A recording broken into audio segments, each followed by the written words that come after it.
Welcome to People Doing Good for Others.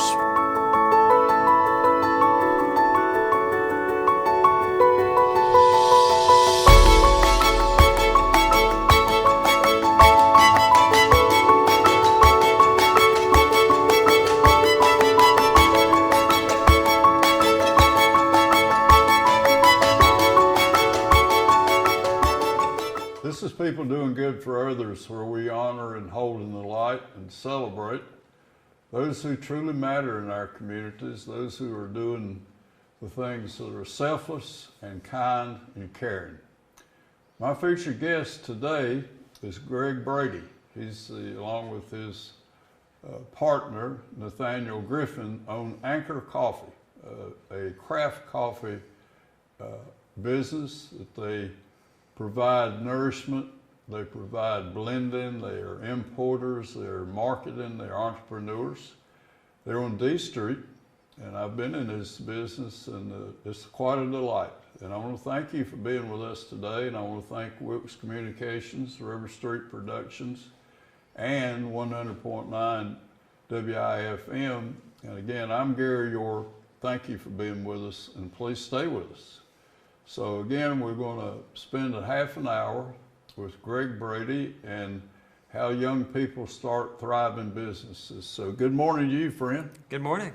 Tell us about your partner and how we started. I think that's a good place to come together, and how your assets blend and the synergy that comes out of having want to do something that matters to our community.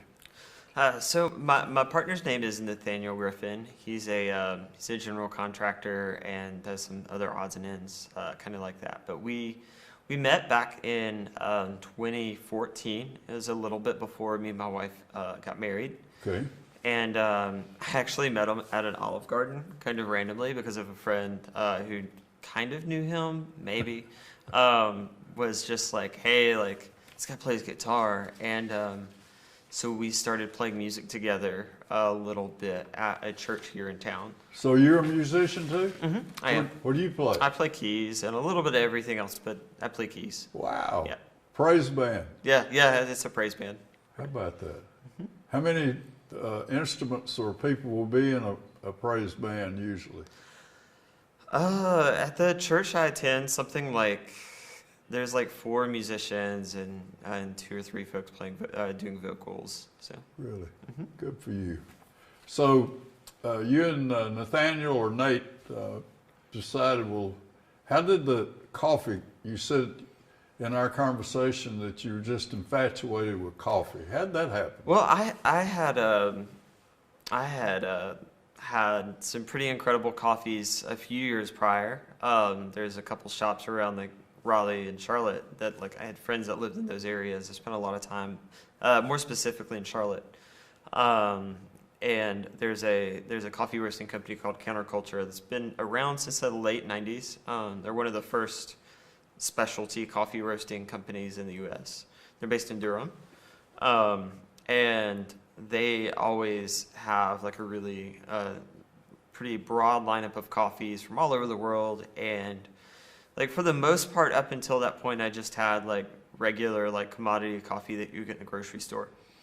But give us some brands of commodity coffee. I would say something like Maxwell House, Folgers, things like that, Okay. would be considered commodity coffee. Okay. But this, I'd ordered a cup of like an Ethiopian coffee, which, like, unbeknownst to me, like, Ethiopian coffees are typically very like fruited and boozy, like have a lot of flavor. They're very bright and acidic, and coming from like not really good commodity coffee that just kind of tastes like coffee, going to that is like a really, like, it was a game changer.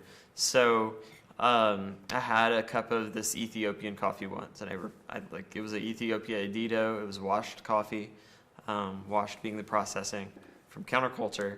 And now, what does wash mean? So there's 2 types of processing in coffee. There's washed and natural. Washed is where they basically float the coffee cherries, because coffee's a fruit. Coffee's a fruit. Yeah, they float it in water after they pull some of the mucilage off the skin, and it my ferments for a moment, for a time, and then they pull it out and dry it on raised beds. Okay. And then, of course, natural process is where they essentially pull the fruit off and lay it out under the sun and turn it every couple of hours, and it basically just does the same thing, just without the water. So it's in the sun. Mm-hmm. And how long will it be out there? It's a couple days. Couple yeah, days. a couple days. So both of them at the wash stage and at the sun-dried stage are ready for the next, what do you call the roasting or? So after they're processed, they're typically hulled. So after they process a coffee, there's typically like a bit of parchment, which is just kind of like a papery thin like membrane that's around the coffee, and it's dry. So they'll hull it in a hulling machine and then typically bag it and send it to the importer to the So the infatuation started with the Ethiopian coffee. Yep, it did. And then what did you do? Well, after that, I kind of had it in the back of my mind that I was really wanting to get more into coffee. So I started buying coffee from a lot of different roasters and like just making coffee at home, a bunch of different ways. I would do like pour overs, French press, basically any kind of manual brew method that I could get my hands on, and just was really like, there was a period of time where I had really gotten into coffee through that. And so, like, fast forward just a little bit, I meet my friend Nathaniel Griffin, and he was like really wanting to start a business. He had been back in North Carolina for a couple of years and was doing something with honey, and he was working with his dad and doing some other things. And I had been working for a sign shop and doing some design work and was shooting weddings at the time, and I was like kind of bummed out with all of that. I really wanted to like do something that was my own, and so did he. So we came together and started talking about different business ideas, and just, I mean, threw a bunch of stuff on the wall, essentially. And I was like, you know what, there's like, I'm really into coffee, and like had gotten really passionate about it over the last couple, maybe I guess a year-ish. And he was like, that sounds honestly like a really cool idea. What can we do with coffee? And that's kind of where we started making decisions about what we wanted to do together as a business. Okay. So, when you were significantly involved with the Wilkes Economic Development Group, kind of gave you a little boost one time. Yeah. So between that and we started roasting coffee in like a popcorn popper. We built like a little roaster out in our house out of a grill, like a propane grill, and had a. So you were just rotisserie. really grassroots, just on the fly, so to speak, just trying things. Yeah, just trying things. And we got to the point where we were like ready to actually step forward and like make a business, because people, like our friends and family enjoyed it. And we were like, we're going to try and make a go at it. So Gary knew one of the folks over at the EDC. What was his name? I think he's retired. But anyways, he had known him through some other things that he was doing. And we entered and got a loan from them. And also entered into the small business grant, or the small business plan competition. We won the small business plan competition. Really? Tell us a little more about that, Greg. Basically, we threw together a business plan, and it's been so many years I can't remember exactly. It kind of stays in years, or is that what is a business plan? Give us some ideas. Oh gosh, everybody might. So what's Greg? What are you saying? Well, so a business plan is essentially like the. Here, I'm gonna stop you for a second. Is the Dan Little? Dan Little. That's who you're talking about? Yeah. If you will, Ask that question again Yep. and let him answer with Dan. Dan, Little, that way thanks. it doesn't- Good. Sound is Thank goofy. you, Adam. Thank you, Adam. Just ask that question one more time, Gary. Greg, you also had some significant boost from the Wilkes Economic Development folks. So you want to share that with us? Yeah, so kind of in between the point that we started with the idea and got to where we are, like now, we had built like a coffee roasting machine out of a popcorn popper. I was roasting on my stove in my kitchen, and then we built another roaster with a rotisserie and a propane heater. Just grassroots. Yeah, just doing things kind of like. Let's try this. Yeah, essentially, and a lot of it was stuff we came up with forums. But when we finally got to the point where we realized that this is what we want to do, my business partner knew Dan Little, who was at the time the head of the Wilkes EDC, and essentially got us hooked up with a loan through they had like a lower interest loan program that they put out. And then like later on, we entered and won a small business like business plan competition. Yeah. Competition. Yes. Yeah. And give us a little idea of what is a business plan, if you will. So a business plan is generally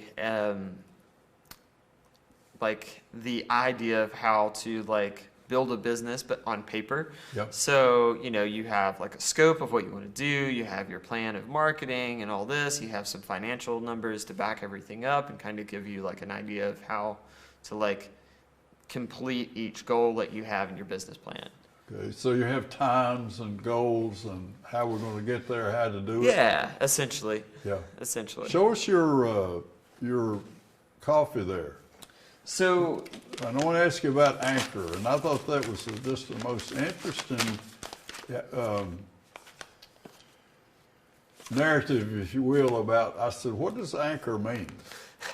So, obviously, this is our coffee. This is a 12-ounce bag of Uni, which is a producer we buy from. But the brand itself, the Anchor, I was at work one day, essentially, and we were starting to sell coffee at, like, farmers markets and to our friends and things like that. We didn't have a brand or a name or anything. We were just, like, it was just two guys making coffee, essentially. And so like I think we were still roasting coffee in my kitchen at this point. And, we were gearing up for like one of the farmers markets, and me and Nate were like trying to figure out what we were going to name this thing. We had a list of like probably 50 or 60 names, just in a running like message, that we had been sending back and forth, and half of them were trash and a few were okay. And then eventually we had found, we had a list of a few names, and I was like getting stuff ready, and my wife at the time had she had a bunch of like Anchor stuff around the house, Anchors. like as decoration or whatever. And I was like, man, we've got to like have a cool looking booth for our little farmers market. So I just grabbed a bunch of Anchor stuff, and I was like, hey, that's kind of a good name. And then like later on, we kind of developed a little bit of that name being more than just like, oh cool, it's just a bunch of like Anchor stuff, to like actually what it means, which, when you think about an anchor, it's something that anchors you to something, or anchors a community, and that's kind of what Anchors a community. I really liked be. that when you told me that. Yeah. So that was just bam, that's it. Yeah. We like thought about that for a while, and that's really what the name kind of came down to, is we wanted to be an anchor to the community here. We wanted to like be something that people could be proud of. Yeah, proud of. So that's a good one. that's kind of like where the name. This matters. Yeah, absolutely. Yeah. Where it came from. The brand or the logo, did a friend do that for you? While I was getting the business, me and Nate were getting things up and running. I actually worked in design, so I threw it together. You did it? Yeah. Is that something like you would look at this, and this, and this is it? Yeah, Kind of yeah. that We way? probably had 10 or 15 different iterations of the logo once we like had the name picked out. Okay. And obviously we wanted something that was like really clear and easy to read and can be used in a bunch of different Good for applications. you. So That's a powerful message. yeah, Yeah. thanks. Let's revisit Dan Little a minute and Okay. that loan. Yeah. What did it do for you? So the loan that we got from the EDC helped us purchase. It helped us purchase the coffee roasting machine. Okay. And it's still in use today? Yeah, that's the one we use today. Yeah, it's Okay. a 5 kilo roaster. So it. Where do we buy something like that, Greg? They're mostly made to order. Made to order? Yep, and there's probably 10 or 15 companies that are manufacturing coffee roasting machines. And there's a variety of different types. Ours is a traditional drum roaster. There's also fluid bed roaster, which is like air roasting. And then there's kind of this like hybrid roaster that a company named Loring makes that are really incredible, but like that's some like pretty deep technology. Okay. Now, the machine, it was in your room, your roasting room. Can you describe for us or paint a picture of a process? If you're going to, how many minutes and how hot, and just give us some idea of how that works. So essentially, like start to finish process of coffee roasting, there's several different phases, but the gist of it is we obviously receive coffee, raw coffee. It comes in Describe that 200-pound bags. Yeah, they're Give anywhere us- from 130 to 200 pounds, depending on Okay. like the origin where they come from. Some countries only send 100-pound bags. And basically, it's jute bags, typically with an inside liner, and then green coffee inside of that. We typically receive those from the importing companies that we work with, which we work with several, depending on like where in the world the coffee is coming from. But we'll take coffee, we'll throw it in buckets. Typically, I roast around 7 to 8 pounds at a time. 7, 8 pounds. And Now, then, this is different from different sources. The beans are different. You have Yeah. a little of this and a little of that and some of that. Mhm. Okay. So we'll take a coffee and at this point in the game, we'll have a good idea of how we're going to roast these coffees because it takes a while to like pick and profile out things. There's a lot of tasting involved or whatever.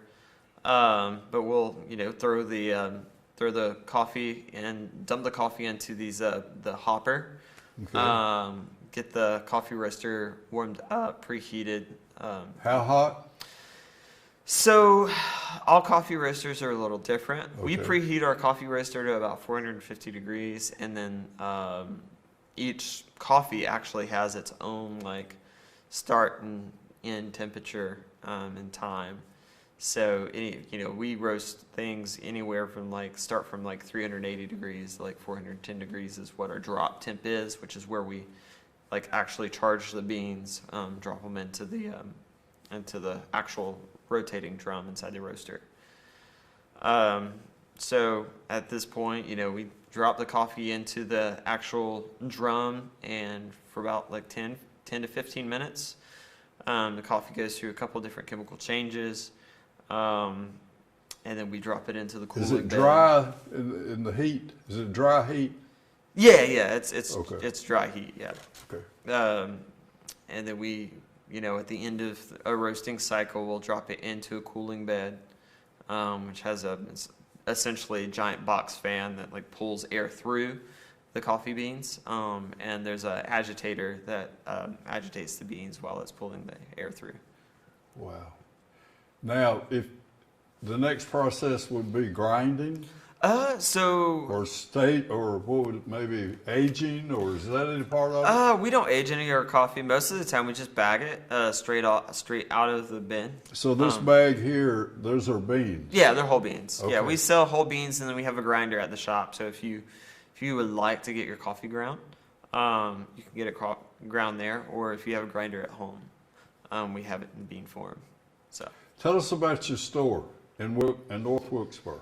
So Anchor Coffee Co., the retail space, is at 1320 West D Street in North Wilkesboro. It's right across the street from like the or it's right next to the CVS. It's right at the entrance at the Yadkin River Greenway. And you have a drive-through? We do have a drive-through.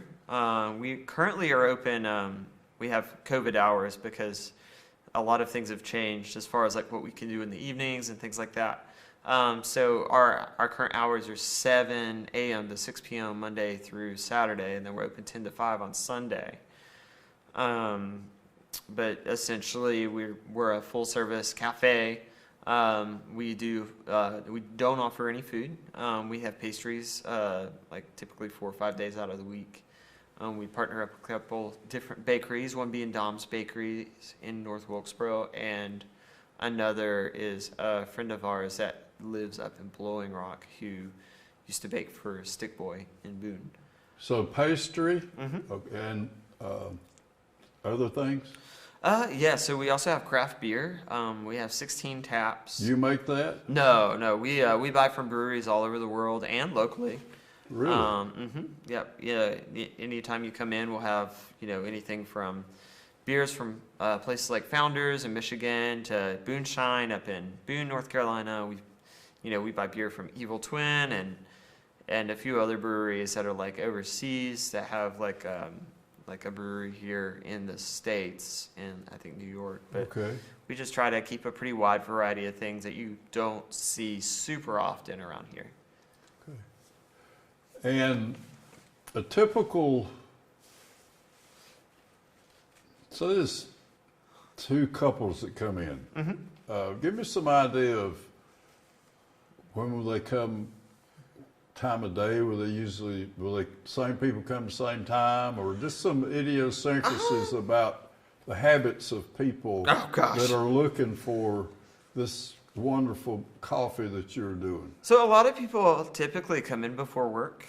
So that's 7 to 8 hours typically, or can be pretty busy. A lot of people will come. The first hour. Okay. We have a lot of people that come in and have business meetings and things like that. We've got a lot of seating in our space, and right now that's kind of important with all the social distancing and stuff that we're like having to deal with like in our current world. But we have a lot of like space for people to come and meet. We've got a large like table that a group of 10, 15 people can come meet at if they need to. So people meet there and have their Anchor Coffee and conduct business. Yeah, absolutely. So like you come in and anything from lawyers to just like families. You got people out on like dates, whatever. Like we have a pretty interesting cross section of people all at the same time. Okay. So this lady or gentleman would order. How many different cups of coffee could he possibly choose? Well, a lot of we have like all the basics. You can get just like our like drip coffee. But also we do everything from like just espresso-based drinks to lattes and things like that. What is an espresso? So espresso is essentially coffee that has been ground finer, and then we use an espresso machine which applies about 9 bars of pressure with hot water, and it's it's a coffee with higher extraction in a small cup, essentially. Small cup, more condensed. Yeah, more condensed, and it's great for like obviously a lot of people enjoy just straight espresso. I do, but it's great for like like sweeter drinks and things like that. It's good as a base. A latte? Yeah, for a latte. What is a latte? So a latte would be espresso and steamed milk. With milk? Okay. So where are we in the development stage right now? If I say, Greg Brady, where is Anchor from inception to today and to where we want to be? Give us some idea of where are we right now? Where did we start? Where are we? And where do we want to be? Just give us some idea of the evolution of an entrepreneur starting a thriving business. Well, I would say that like if you're not always evolving, then you're as far as a business goes, and you're probably not doing business. Uh, because we like every time I turn around, I feel like we're changing or growing or like waxing or waning in what we're doing. So like as we started, Waxing and waning. Yeah. Wow, I love that. So like as we started business, you know, in 2014, we really didn't have an idea of what we were doing. We just kind of like were trying to be creative and do understand something that. different, you know. But we wanted to do something. Like we didn't just like sit on our hands and like say, oh, cool, like it'd be awesome to start a business. We actually, you know, we got to work. So we started, and like we started really with more of an intent to do wholesale and reach out to like Okay. cafes and restaurants and things like that. And it really wasn't coming when we first started. I understand that a lot better now. But like, you know, when we built our retail space in like 2015 and then moved to the one that we're at now in 2017, just the progression from just, you know, we were kind of like doing things for a really small, tight-knit group of people, and then like that expanded out and, you know, became a little bit more professional. And now we're at this place where like there's a lot of opportunities that we're working on over the next, you know, year or two, where we've been able to get some funding from a local investor to like help further what we're doing in other areas. You know, we're looking at building out a space in Winston-Salem. We've got a Right. lease signed on that, and construction should start anytime. We've been working on projects like that, and you know, we're wanting to expand our wholesale to be able to offer more. Do you have internet sales or something Yeah, like that? yeah, we do internet sales, and that's not a big part of our business, but it's Could it there. be? Yeah, absolutely. Okay. Yeah, we've been playing around with expanding our marketing on that and Okay. finding ways to like boost that in a new, I guess, refreshing way, like for the business. So like as weird as everything can be, like we're always changing and evolving and hopefully growing. Yeah. And you know, getting closer to like Challenges. Yeah, there's Yeah. plenty of them. What's a pour over? So a pour over is essentially a manual brew method of coffee. So instead of using a coffee making machine or whatever, you essentially become the machine. There's a bunch of different types of methods for doing a pour over. We use and different items that you would make a pour over with. We use at Anchor, we use what's called a V60, which is basically a basic cone with a filter in it. You grind the coffee to whatever grind setting that you would like your coffee to be, whether it be more coarse or more fine. You throw that in the filter inside of the filter holder, the cone-shaped filter holder, and then you have a hot water kettle. You get the water up to about 200 degrees, and then there's a recipe for. How about a seafarer? What is that? So the Seafarer is our house blend. House blend. Yeah, it's kind of our house coffee blend. Currently, it's a Brazil and Guatemalan coffee. It changes a little bit, like as like the coffees become available or not available. But it's always going to have a very similar flavor profile, which is more chocolatey, Okay. more like what people would be used to, but like at a better quality. Okay, good. So more chocolatey, more earthy. It has some some sweetness and a little bit of acidity. So you said a bean is a fruit? Yeah. So coffee beans are actually fruits. Okay. Yep. And then the processing brings it down to the seed. which is Greg, what we've we- learned so much about coffee, about your infatuation with it, about the Anchor brand. What does it mean? Yeah. And that it means quality and value and great service and uniqueness, I think. And Yeah. with you, I learned, being with you today, about hope. Yeah. You're eternally moving forward. Yeah. That's the So goal. tell us about hope and the role that plays with an entrepreneur. Honestly, if like you could be, I'm honestly like can be a very pessimistic person. And it's not necessarily that I think everything's going to fall apart, but it's just the reality of life and like everything we live through day to day and like how business works and Yeah. and knowing how that all is. But like honestly, at the end of the day, like regardless of all that, like having hope to anchor your soul to something and anchor yourself to something That that's brings greater hope than you. is Yeah. having an anchor. Yeah, Way to go. absolutely. Wow. And so, like, you know, having that, you know, in our community and people that, you know, we love and care for Yeah. locally. Love and, and care for. Mhm. The following. yeah. Yeah. We like to, you know, think that that's sort of how we continue on and continue to do what we do is through, you know, hoping for better, especially for our little town and our community here and just, you know, powering through. Thank you for you and Nate and your family and people that I'm sure that do some sacrificing that you can do these wonderful things. And I'm Yeah. impressed. It's a breath of fresh air to know what the Anchor Foundation, the community hook and what it means. And so thank you for being with us today. Yeah, definitely. And come back. Yeah, absolutely. I'm Gary York, and this is People Doing Good for Others, and I've been with Greg Brady today, and he's the co-owner of Anchor Coffee on D Street in North Wilkesboro. A reputable folks who believe that we're doing things that matter for people, and we care about people, and visit the Anchor store at 1320 D Street in Wilkesboro and be complimented for coming in and being to enjoy the wonderful ideas and from coffee and the import and the roasting and the caring for people.